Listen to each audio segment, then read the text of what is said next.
Hello बच्चों,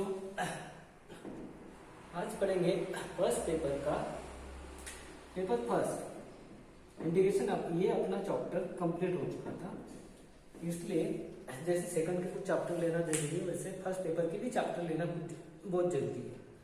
देखो, first paper का पहला जो चैप्टर है वो है मैथमेटिकल लॉजिक। ओके, उसको सबसे पहले मैथमेटिकल लॉजिक में देखेंगे क्या है।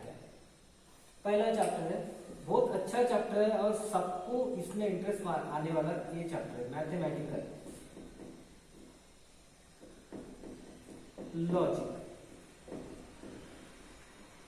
इस चैप्टर में क्या देखना है? सबसे पहले तो अपने ग्रामर देखना है। इंग्लिश का ग्रामर जिसका वीक होगा वो इस चैप्टर की फर्स्ट पोर्शन को नहीं समझ सकेगा। देखो, जैसे आपको पता है कि टाइप ऑफ सेंटेंस क्या है, बहुत ही अच्छा चैप्टर है। देखो, पहला है types of sentence. Types of sentence में टाइप ऑफ सेंटेंसेस पहला आता है। आप सबको पता है कि टाइप ऑफ सेंटेंस कौन कौन से होते हैं। तो सबसे पहले डिक्लेरेटिव आता है। Declarative sentence. डिक्लेरेटिव सेंटेंस, इसमें दो तरह के सेंटेंस आते हैं। कौन से? एक पॉजिटिव सेंटेंस आता है, इट मीन्स असर्टिव बोला करता है, और एक निगेटिव आता है। तो उसमें का जो असर्टिव है और दूसरा है निगेटिव। डिक्लेरेटिव सेंटेंस में दो तरह के सेंटेंस आते हैं। डिक्लेरेटिव मीन्स एनी कौन सा भी ऐसा स्टेटमेंट जो डिक्लेयर किया हो, जैसे सन, या ये बोल सकते कि मैंने खाना खाया। ये बोल सकते हैं कि फिर Ganga is a longest river in India. तो इस तरह के जो सेंटेंस रहेंगे, ये जो सेंटेंस रहेंगे वो डिक्लेरेटिव सेंटेंस रहेंगे। उसके बाद में और दूसरे तरह का जो सेंटेंस है वो है एक्सक्लेमेटरी।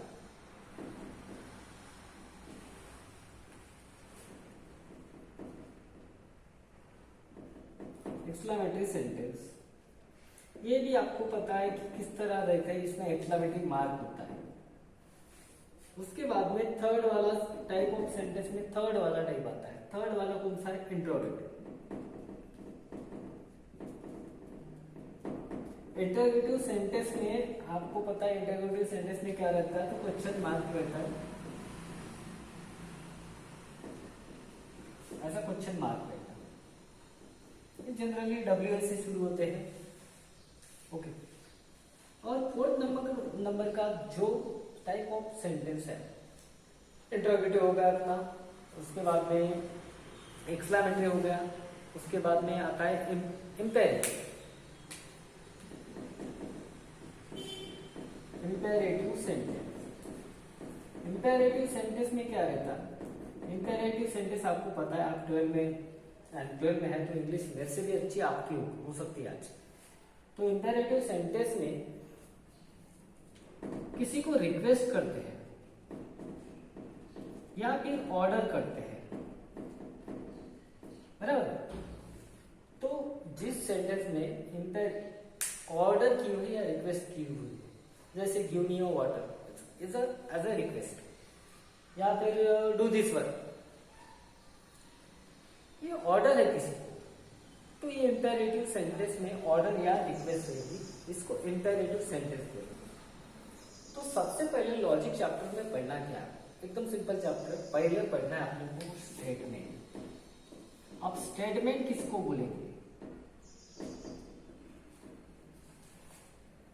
देखो, मैंने ग्रामर का थोड़ा सा बोले तो बहुत सारा पार्ट आपको पढ़ाया है। देखो, ग्रामर पढ़ा रहा हूं मैं, इसका आपको इंग्लिश में भी फायदा होगा।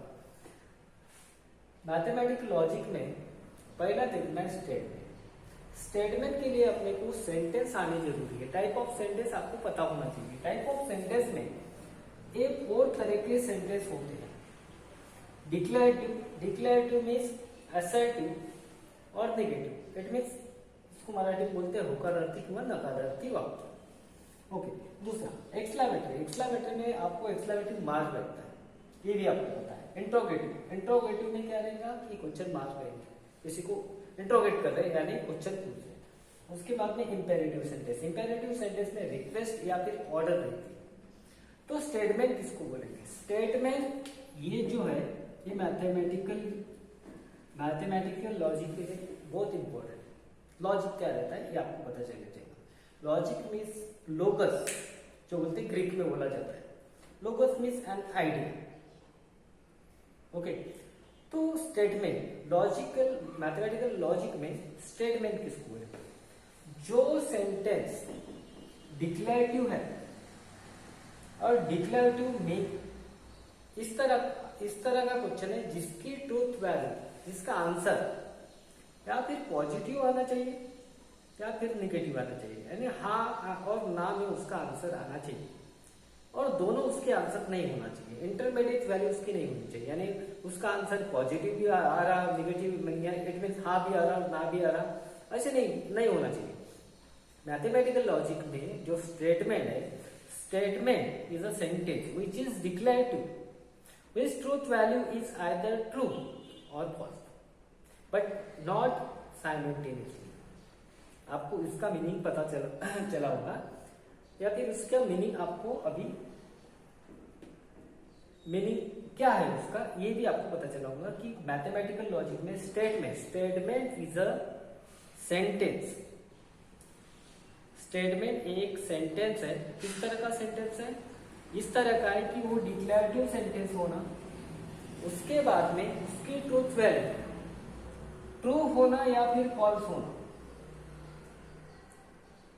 आइदर इसकी ट्रूथ वैल्यू ट्रू होना या फॉल्स होना, बट उसकी एट ए टाइम साइमल्टेनियसली उसकी वैल्यू ट्रूथ वैल्यू ट्रू और फॉल्स दोनों नहीं होना। मैंने खाना किया, हाँ ना, ऐसा नहीं, या फिर हाँ या ना। इट मीन्स ऐसा sentence statement is a declarative sentence, ये समझना बहुत जरूरी है। इसके लिए 1 मार्क का क्वेश्चन आता है आपको, 1 नहीं 2 मार्क का क्वेश्चन आता है आपको MCQ. Given sentences is a statement और नॉट। स्टेटमेंट किसको बोला जाएगा? स्टेटमेंट वही रहेगा जिसकी ट्रूथ वैल्यू आइदर ट्रू होना चाहिए और फॉल्स होना चाहिए, दोनों एक साथ नहीं होना।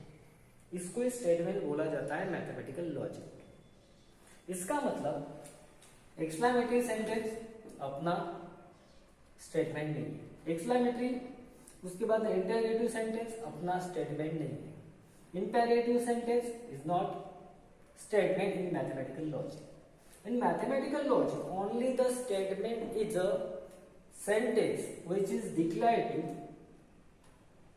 that is assertive, okay, but not simultaneous, and its truth value is not simultaneously true or false. दोनों भी नहीं होना एक साथ, उसकी either truth value होना true या false। इसको ही मैथमेटिकल लॉजिक में स्टेटमेंट बोला जाएगा। Okay, got it? उसके बाद में उसकी ट्रूथ वैल्यू किससे डिनोट करेंगे? पहले आप समझ चुके हो कि स्टेटमेंट किसको बोला जाता है। ओके, उसके बाद में, और आप किसी का भी मेरे को फीडबैक नहीं है, जो भी होमवर्क किया है आपने, सब बैचेस के फीडबैक है मेरे को 2 मंथ से सबके फीडबैक है। जो भी होमवर्क दिया है सबने मेरे को पीडीएफ फाइल बना के भेजा है, आप सिवाय आपके बैच के। आपके बैच में एक भी स्टूडेंट ने मेरे को आज तक कोई होमवर्क का पीडीएफ भेजा नहीं है। उम्मीद करता हूँ इसके बाद जो पहला वाला होमवर्क था वो मेरे को भेजेंगे, और इसका भी। इसका मतलब आप वीडियो पूरा, सब बच्चे वीडियो पूरा नहीं देख रहे, और जिन्होंने देखा भी तो उस पर कोई अप्लाई नहीं किया, मेरे को कोई होमवर्क का यानी होमवर्क सेंड नहीं किया आपने पीडीएफ बना के। सब बैचेस 8 से 9 बैच जो मेरे पास है वो सभी मेरे को होमवर्क जो भी है 11 से लेकर 12 का हर बैच सब होमवर्क मेरे को पीडीएफ फाइल बना के भेज रहे हैं। आपके बैच में का एक ही पीडीएफ, एक भी होमवर्क किसी बच्चे ने दिया, कोई लड़का नहीं है कोई लड़की नहीं जिसने भेजा होगा। ओके, देखो स्टेटमेंट आपको पता चल गया। उसके बाद स्टेटमेंट के बाद अब स्टेटमेंट जिसको बोला है उसकी ट्रूथ वैल्यू निकलेगी, या ट्रू निकलेगी या फॉल्स निकलेगी। दोनों में से एक कौन सी तो भी वैल्यू निकलेगी। या उसकी ट्रूथ वैल्यू ट्रू होंगी या फॉल्स होगी। यानी ऐसा एक सेंटेंस जो डिक्लेरेटिव सेंटेंस है और उसकी ट्रूथ वैल्यू आइदर ट्रू होगी या फॉल्स होगी। तो ट्रू होगी या फॉल्स होगी, अगर उसकी ट्रूथ वैल्यू ट्रू होंगी तो कैपिटल टी से डिनोट करो। अगर उसकी ट्रूथ वैल्यू फॉल्स होगी, अगर वो सेंटेंस जो जिसको स्टेटमेंट बोला जा रहा वो अगर फॉल्स होगा तो उसकी ट्रूथ वैल्यू कैपिटल फॉल्स से डिनोट बोलते हैं, वो कैपिटल एफ से डिनोट करो। ये एक नंबर वाला चैप्टर है, आपको इसके 8 मार्क का यानी वेटेज रहेगा, लेकिन पूरा का पूरा आपको इतना अच्छा चैप्टर है कि आप सबको समझ में आएगा। अगर स्टेटमेंट की ट्रूथ वैल्यू अगर ट्रू होगी तो कैपिटल टी से डिनोट करना है, अगर उसकी ट्रूथ वैल्यू फॉल्स होगी तो कैपिटल एच से डिनोट करना है। ओके, लेकिन उसकी ट्रूथ वैल्यू ट्रू और फॉल्स दोनों नहीं होना चाहिए, नहीं तो वो स्टेटमेंट नहीं होगा। स्टेटमेंट आपको समझ में आ गया होगा। स्टेटमेंट उसी को मैथमेटिकल लॉजिक में बोला जाएगा जिसकी ट्रूथ वैल्यू आइदर ट्रू होंगी या फॉल्स होंगी, और वो जो सेंटेंस रहेगा वो डिक्लेरेटिव सेंटेंस रहेगा। Other any type of sentence is not a statement in mathematical logic. Okay, अब सेंटेंस स्टेटमेंट जो है, स्टेटमेंट डिनोट करते हैं स्मॉल लेटर से। किस किस से? पी से डिनोट करते हैं, क्यू से डिनोट करते हैं, आर से डिनोट करते हैं, एस से डिनोट करते हैं, टी से डिनोट करते हैं। यानी स्मॉल लेटर से उसके वो जो स्टेटमेंट है उसका, यानी मैंने एक आधा स्टेटमेंट लिखा तो उसकी जगह मैं पी क्यू आर एस उसको कंसिडर कर सकता हूँ। ये हो गया अपना 3 चीजें इसमें देखिए। पहले तो स्टेटमेंट किसको बोला जाएगा, पहले सबसे पहले तो ये देखा मैंने आपने कि टाइप ऑफ सेंटेंसेस कौन से। सेकंड, उस टाइप ऑफ सेंटेंस में से स्टेटमेंट किसको बोला जाता है। थर्ड, उसकी ट्रूथ वैल्यू जो है ट्रू रही तो टी और फॉल्स रही तो या। और लास्ट में स्टेटमेंट किससे डिनोट करते हैं, ये चार चीजें आपने सीखी। पी क्यू आर एस यानी स्मॉल लेटर से उसको डिनोट करेंगे। अब उसके कुछ एग्जाम्पल देखेंगे, जैसे ट्रूथ वैल्यू है या फिर स्टेटमेंट है कि नहीं है। ये पहला क्वेश्चन आपको रहेगा 2 मार्क के लिए एमसीक्यू में। Given sentence is a statement और नॉट, और उसकी ट्रूथ वैल्यू क्या है, इस तरह का आपको एक क्वेश्चन रहेगा। For example, every square is a rectangle. Every square is a rectangle अगर बोला मैंने आपको, देखो चैप्टर कितना इजी है, सबसे इजी है। सेकंड पेपर वाला इतना बड़ा चैप्टर नहीं रहता है, छोटे चैप्टर रहेंगे। Every square is a rectangle. अब आपको पता है कि हर स्क्वायर ये रेक्टेंगल नहीं रहता है, नहीं रहता है। Every square is a rectangle. Rectangle में क्या होता है, every rectangle is not a square but every square में क्या रहती है, ऑल साइड कॉन्ग्रुएंट रहती है और एवरी एंगल इज 90 डिग्री। इसका मतलब क्या होगा, इसका मतलब ये होगा कि हर स्क्वायर जो रहता है वो रेक्टेंगल रहता ही। तो जो बात बोली है वो सही है। इसका मतलब इसकी ट्रूथ वैल्यू ये ट्रू है, ये डिक्लेरेटिव स्टेटमेंट है। इसमें ना ही कोई एक्सक्लेमेटरी मार्क है, ना ही क्वेश्चन है, ना किसी को ऑर्डर किया है। जैसे डिक्लेरेटिव सेंटेंस में मराठी में इसको बोलते हैं विधानार्थक वाक्य। जैसे एक सेंटेंस बोला गया है नॉर्मली बाय गॉड, इस तरह। ओके, उसके बाद में दूसरा और एग्जांपल ऐसा बोलता हूं मैं, new Delhi is in Nepal. New Delhi is in Nepal. अब आप सबको पता है कि नेपाल में तो दिल्ली नहीं है, लेकिन ये सेंटेंस जो है, इस सेंटेंस का फर्स्ट टॉपिक ऐसा है कि ये डिक्लेरेटिव सेंटेंस है। उसकी ट्रूथ वैल्यू ट्रू होगी या फॉल्स वो कोई मतलब नहीं रखेगा। पहला ये है कि स्टेटमेंट किसको बोला जाएगा।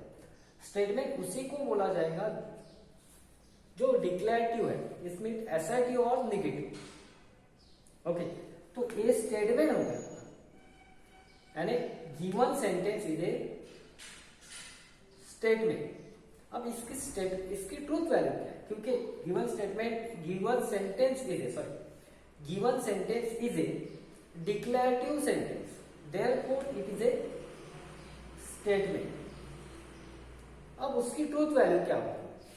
New Delhi is in Nepal. अब सबको पता है कि न्यू दिल्ली नेपाल में नहीं आता, इंडिया में आता है, because new Delhi is a capital of India, therefore Delhi is not in Nepal. तो इसकी ट्रूथ वैल्यू क्या हो जाएगी? फॉल्स हो जाएगी। तो इसकी ट्रूथ वैल्यू कैपिटल एफ से डिनोट करो। Truth value of this given statement. और स्टेटमेंट किससे डिनोट करना है? तो small letter P Q R से डिनोट करो। ये हो गया स्टेटमेंट क्यों है? क्योंकि it is a declarative sentence and its truth value is false.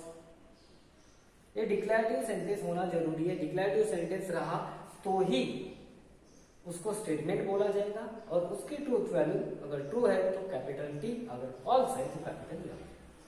Okay, और एक एग्जांपल और देखेंगे, जैसे give me a glass of water. Give me a glass of water. अगर मैंने ऐसा बोला, give me a glass of water,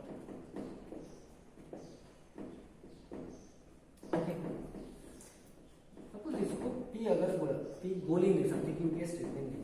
give me a glass of water, क्या करें? किसी को रिक्वेस्ट कर रहे कि मेरे को एक ग्लास पानी दो। इसका मतलब यहाँ पे एक रिक्वेस्ट आ रहा है। रिक्वेस्ट आई तो ये जो सेंटेंस है, स्टेटमेंट नहीं बोल सकता, ये जो सेंटेंस है, इस सेंटेंस में किसी को रिक्वेस्ट कर रहे हैं, इसका मतलब ये जो सेंटेंस है इंपेरेटिव सेंटेंस है। और इंपेरेटिव अगर सेंटेंस रहता तो मैथ्स में मैथमेटिकल लॉजिक में ये जो है, ये सेंटेंस स्टेटमेंट नहीं होता है। ओके, अब इसी तरह के आपको जो कुछ एग्जांपल मैंने बताया, उसके बाद में टर्म बताया मैंने मैथमेटिकल लॉजिक में, टाइप ऑफ सेंटेंस बताया आपको, जो 4 टाइप्स के थे। उसका डिक्लेरेटिव था, डिक्लेरेटिव 2 टाइप्स का रहता है, एसएडी और नेगेटिव।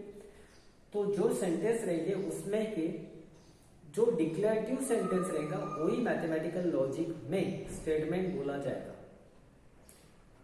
सेकंड ये कहते कि वो जो स्टेटमेंट है उसको, उस स्टेटमेंट को किससे डिनोट करते हैं? तो स्मॉल लेटर से डिनोट करते हैं।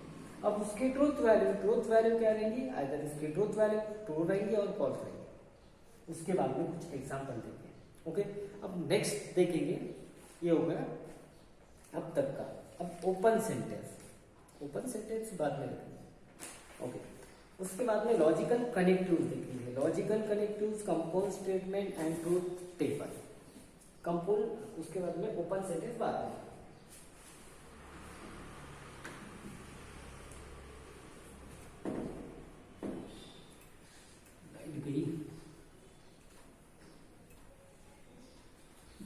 उसके बाद में है लॉजिकल कनेक्टिव्स।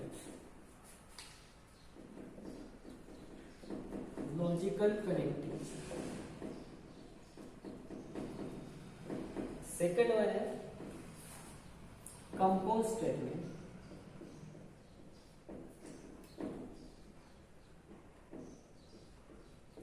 थर्ड वन है उसकी ट्रूथ टेबल। सबसे पहले आप स्टेटमेंट, आपको पता चलेगा स्टेटमेंट किसको बोलते हैं। अब देखेंगे, अब क्या देखना है,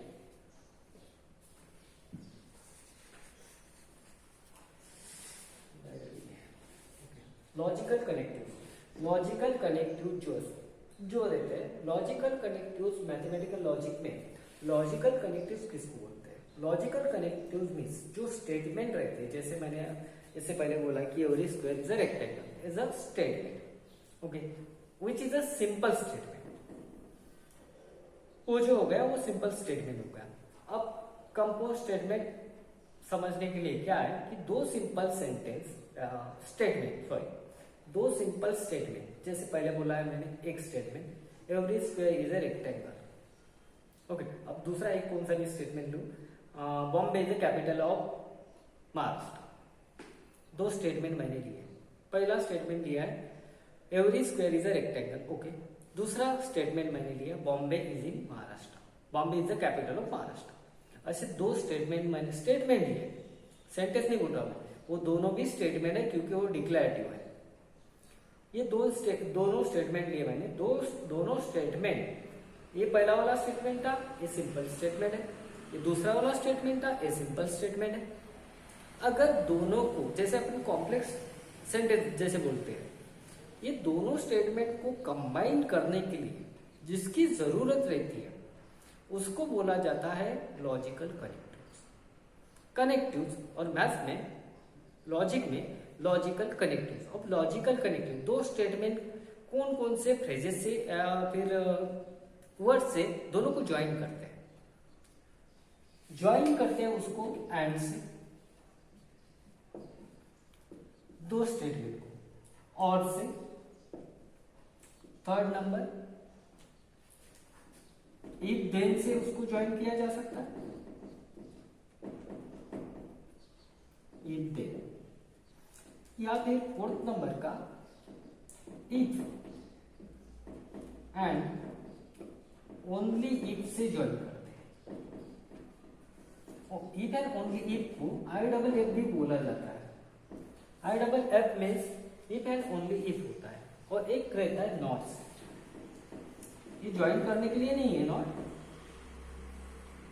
ये जो है दो सिंपल स्टेटमेंट जो रहेंगे, उन दो स्टेटमेंट को जिससे ज्वाइन करेंगे उसको लॉजिकल कनेक्टिव बोला जाता है। जैसे एंड है, और है, इफ देन है, इफ है, ओनली इफ है, नॉट नहीं है, ये ऊपर की चार, इनको लॉजिकल कनेक्टिव बोला जाएगा। अब जिससे जो ये लॉजिकल कनेक्टिव हो जाएंगे, दो सिंपल स्टेटमेंट को लॉजिकल कनेक्टिव से अगर ज्वाइन करेंगे तो बीच में लॉजिकल कनेक्टिव आ जाएगा। तो इससे क्या हो जाएगा, दो सिंपल सेंटेंस लेके एक लॉजिकल कनेक्टिव लेके उसको जो बनाएंगे, वो जो बनेगा लास्ट में वो रहेगा अपना compound statement. Okay, logical connectives का यूज करके दो या दो से ज्यादा स्टेटमेंट कंबाइन करेंगे तो उसका जो भी इफेक्टिव स्टेटमेंट बाहर निकलेगा उसको बोला जाएगा compound statement. Okay, truth table बाद में देखते हैं, पहले ये दो स्टेटमेंट डिनोट करते हैं जनरली PQR स्मॉल लेटर से, PQRS। लॉजिकल कनेक्टिव्स आपको समझ में आ गए, उसके बाद में कंपाउंड स्टेटमेंट समझ में आ गए। लॉजिकल कनेक्टिव्स कौन से, ये मैंने बोला आपको, एंड है, और है, इफ देन है, इफ है, ओनली इफ है, एंड इफ है, ओनली इफ को बोला जाएगा IFF। इसको कंडीशन, इन दोनों को कंडीशनल स्टेटमेंट भी बोला जाता है।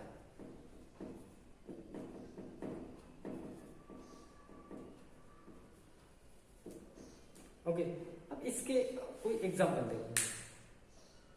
जैसे for example √2 is a irrational number and second one 2 + 3 is 5। ये दो स्टेटमेंट है अपने पास। √2 is an irrational number।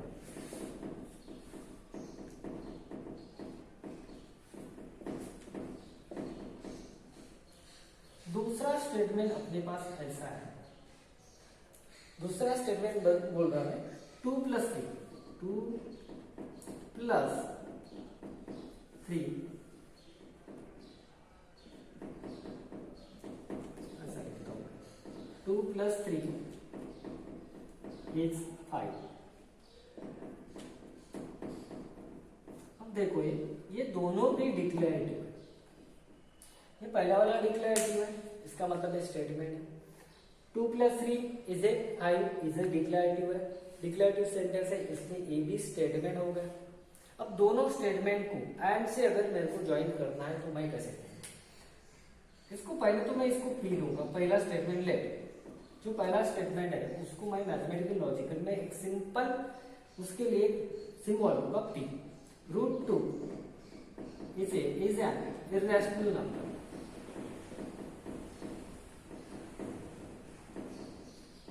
Q दूसरा वाला स्टेटमेंट है, उसके लिए मैं लूंगा क्यू। 2 + 3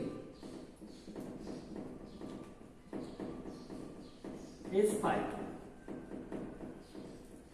ओके, अब उसका अगर मेरे को समझ लो कि एंड से ज्वाइन करना है, एंड से ज्वाइन करेंगे तो उसके लिए ऐसा बोलूंगा मैं, √2 इज एन इरेशनल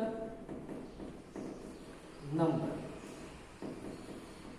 एंड से ज्वाइन करना है तो लिखूंगा एंड 2 + 3 2 + 3 इज 5। अब दोनों स्टेटमेंट को कंबाइन करके मैंने क्या बना, एक सिंगल स्टेटमेंट बना। उस स्टेटमेंट को कंपाउंड स्टेटमेंट बोला जाता है। √2 is an irrational number and 2 + 3 is 5। दो स्टेटमेंट है, दो स्टेटमेंट को मैंने क्या किया, कंबाइन किया। उससे कंबाइन वाला स्टेटमेंट जो बना उसको कंबाइंड स्टेटमेंट बोला। ओके, ये जो थे ये सिंपल थे, दोनों मिला के एक स्टेटमेंट मैंने बनाया, उसको कंपाउंड स्टेटमेंट बोला गया। ठीक है। अब एंड और इफ एंड ओनली इफ, ये जो है सब लॉजिकल कनेक्टिव है। अगर एंड से ज्वाइन करना है तो पहला स्टेटमेंट लो, बीच में एंड रखो और दूसरा स्टेटमेंट लो, उससे कंपाउंड स्टेटमेंट बन गया। और लेना है तो पहला स्टेटमेंट लो, बीच में और लो, दूसरा स्टेटमेंट लो, और का कंपाउंड स्टेटमेंट बन गया। इफ देन का कैसा है, इफ देन का ऐसा है कि इफ, यहाँ पे इफ लिखना है, बाद में पहला वाला स्टेटमेंट लिखना है, यहाँ पे देन यहाँ पे दूसरा वाला स्टेटमेंट लिखना है। ये फर्स्ट स्टेटमेंट के लिए जगह है, ये सेकंड स्टेटमेंट के लिए जगह है। तो इफ देन से इसको ऐसे करेंगे, जैसे फॉर एग्जांपल ये दोनों है, √2 is an irrational number and 2 + 3 is 5। तो मैं इसको इफ देन से अगर ज्वाइन करना है तो मैं इस तरह ज्वाइन करूंगा। इफ पहला वाला स्टेटमेंट क्या है, √2 इज एन इरेशनल नंबर, यहाँ पे लिखूंगा, देन लिखूंगा बाद में सेकंड स्टेटमेंट लिखूंगा, सेकंड 2 + 3 इज 5। ये होगा इफ देन से connected. If and only if से कैसे कनेक्ट करेंगे, इफ एंड ओनली इफ से कनेक्ट करना है, जैसे एंड का किया, जैसे और का कंबाइन किया, उसी तरह इफ एंड ओनली इफ का लिखना है। जैसे देखो पहले क्या लिखूंगा मैं, √2 is an irrational number, if and only if ये कनेक्टेड, बाद में सेकंड स्टेटमेंट, जैसे पहले 3 वाले का लिखा 2 + 3 is 5, and if and only if से √2 is an irrational number, if and only if 2 + 3 is 5। इस तरह लॉजिकल कनेक्टिव से उसको कंबाइन करना है, जो उसका इफेक्टिव स्टेटमेंट बनेगा, वो effective statement is our compound statement. Okay, अब लॉजिकल कनेक्टिव कौन कौन से है ये आपको मैंने बताया। उसके लिए सिंबल है। अब उसके सिंबल देखो कौन कौन से रहते हैं। देखो ये पहला जो पार्ट है, इस पार्ट में थोड़ा सा आपको ग्रामर पढ़ना है और स्टेटमेंट किसको बोलते हैं ये पता है। सेकंड पार्ट के सेकंड वीडियो से आपको ये सब में इंटरेस्ट आएगा, क्योंकि इतना सिंपल चैप्टर है कि कोई भी किसी को भी ये चैप्टर अच्छा लगेगा। लॉजिकल यानी मैथ्स का जो सिंपलेस्ट पार्ट है वो है मैथमेटिकल लॉजिक, सबसे सिंपल, जो आपको फर्स्ट स्टैंडर्ड से 10th स्टैंडर्ड से में अब तक ऐसा चैप्टर नहीं मिला होगा, इतना चैप्टर सिंपल है। अब देखो इसके सिंबल कैसे रहते हैं, ये यहां तक ही पहले वीडियो में लेंगे। ओके, इसके सिंबल कौन कौन से रहते हैं।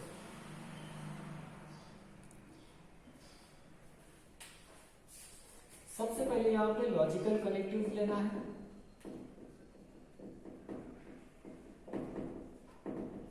उसके बाद में सेकंड इसमें उसका सिंबल लेना है,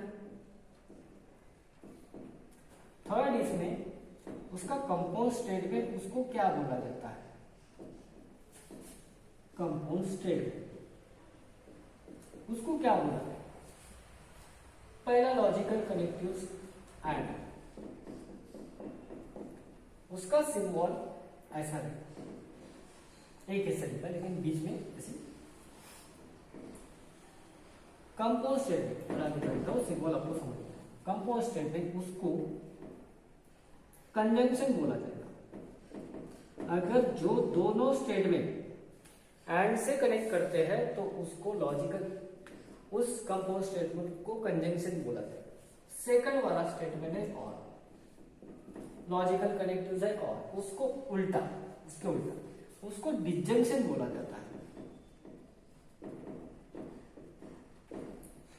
ओके, थर्ड वाला थर्ड है logical connective if dot dot then, यानी पहला स्टेटमेंट यहाँ पे, दूसरा स्टेटमेंट यहाँ पे। उसका जो सिंबल है इस तरह, इसको एप्लीकेशन बोला जाता है। ये कंडीशनल स्टेटमेंट है, इसको एप्लीकेशन बोला जाता है। यानी दो स्टेटमेंट रहे, पहले पी और दूसरा Q. If P then Q, it means P implies Q, इसको बोला जाता है। फोर्थ नंबर का इफ एंड ओनली, इसको आई डबल एफ, इससे डिनोट करते हैं। इसको जैसे अपनी केमिस्ट्री में रिवर्सिबल रिएक्शन रहती है, उसी तरह ये इसको डिनोट किया जा सकता है। इसको डबल एरो से भी डिनोट कर सकते हैं, इसको भी डबल एरो से डिनोट कर सकते हैं। इसको बोला जाता है double application,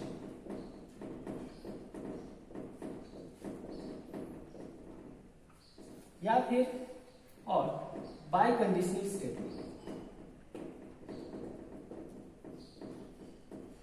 bye conditional statement, conditional नहीं, कंडीशनल नहीं तो कंडीशनल बाय नहीं। और जो एप्लीकेशन था उसको कंडीशनल स्टेटमेंट बोला जाता है। और लास्ट वन, आज के वीडियो में इतने खत्म करूंगा मैं। लास्ट में है एक नंबर नॉट। नॉट का जो सिंबल रहेगा इस तरह रहेगा, आपने बुक में देख लिया। नॉट का इस तरह सिंबल रहेगा, इसको निगेशन बोला जाएगा। अगर किसी स्टेटमेंट को निगेशन लगाना है, इसका मतलब उसकी जो ट्रूथ वैल्यू है उसको डिनाई करना है। यानी मैंने अगर ऐसा बोला कि मैं अमरावती में रहता हूं, तो उसका निगेशन ये हो जाएगा कि मैं अमरावती में नहीं रहता हूं। ओके, उसको निगेशन बोला जाता है और उसको ये सिंबल लगाते हैं। ये 5 तरह के लॉजिकल कनेक्टिव्स है, एंड, और, if and only, if and if then को एप्लीकेशन बोला जाता है, कंडीशनल स्टेटमेंट बोला जाता है। ये जिससे कंपोज स्टेटमेंट बनेगा उसका ये नाम है। ओके, आज के वीडियो में इतने। कल से एक इंटरेस्टिंग टॉपिक आपका शुरू हो जाएगा, जो इन सबको डिफाइन करेगा, एक्सप्रेस करेगा, और आपको भी इसमें इंटरेस्ट आ जाएगा। तो कल के इसमें देखेंगे, यानी नेक्स्ट वीडियो में ये देखेंगे कि स्टेटमेंट किसको बोला जाता है, कौन से स्टेटमेंट है। स्टेटमेंट तो किसको बोला जाता है मैंने बोला है, लेकिन जो following, which are the following are the sentences are statement और। ओके, नेक्स्ट वीडियो में।